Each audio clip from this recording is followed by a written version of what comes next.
अस्सलाम वालेकुम वीवर्स, माहा कुक्स में आपको खुश आमदीद।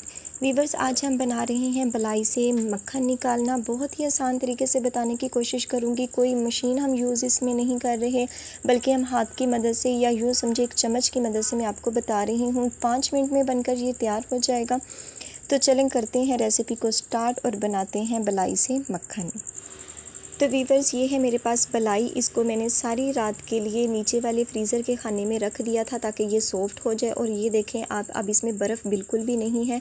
और इसको मैं मशीन की मदद से नहीं बल्कि हाथ की मदद से बना रही हूँ। हमने यहाँ पर कोई मथानी का यूज़ भी नहीं किया। आप चाहें तो ये देखें मेरे पास चम्मच है, तो इस तरह मैं इसको हिलाते हुए बनाऊँगी। हमने इसको राउंड में गोल गोल घुमाना है और ये जो हमारे मक्खन है ये बनकर तैयार हो जाएगा। हम इसमें सिर्फ 5 से 7 मिनट लगेंगे।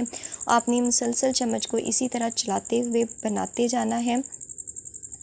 तो जो न्यू कमर बच्चियां हैं या जो न्यू लोग हैं जिसको ये काम बहुत मुश्किल लगता है, तो वो इस तरीके से इसको बहुत ज़्यादा आसानी से बना सकती हैं।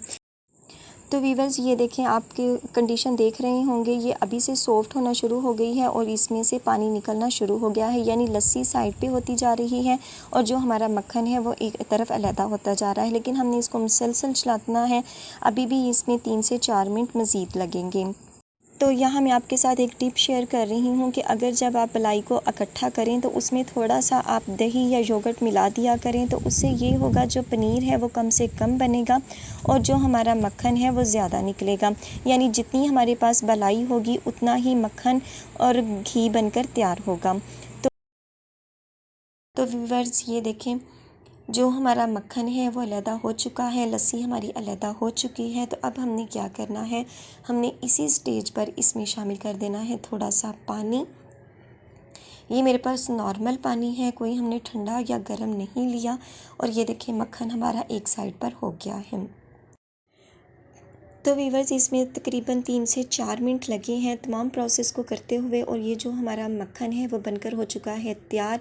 पानी डालने की वजह से इसमें से अब कोई स्मेल भी नहीं आएगी और इसको आप घी भी तैयार कर सकते हैं। बहुत धीमी आंच पर इसको हल्का हल्का बनाइएगा ताकि बहुत ज़्यादा खुशबूदार हमारा घी बनकर हो जाए तैयार। तो वीवर्स, अब हम निकाल लेते हैं इसको एक बाउल में और इसको रख देंगे अब फिर हम फ्रीज़र में, और आप इसको जैसे चाहें यूज़ कर सकते हैं। तो ये बहुत ही ज़्यादा आसान तरीका था। बहुत ज़्यादा मैंने कोशिश की थी कि झटपट बनकर और इजी, जो लोग जिनको ये बहुत ज़्यादा मुश्किल पेश आती है वो इस तरीके को ज़रूर अपना सकते हैं, ज़रूर ट्राई कर सकते हैं। तो वीवर्स, इसी तरह ये देखें, ये बहुत ज़्यादा मक्खन माशाल्लाह हमारा बनकर हो चुका है तैयार। जितना हमारे पास बलाई था उतना ही हमारे पास मक्खन हो चुका है तैयार। तो आप इसको मक्खन के तौर पर यूज़ करें या चाहे तो इसका घी निकाल लें, जैसे आपकी चॉइस। तो वीवर्स, उम्मीद है आपको आज की ये वीडियो अच्छी लगी होगी।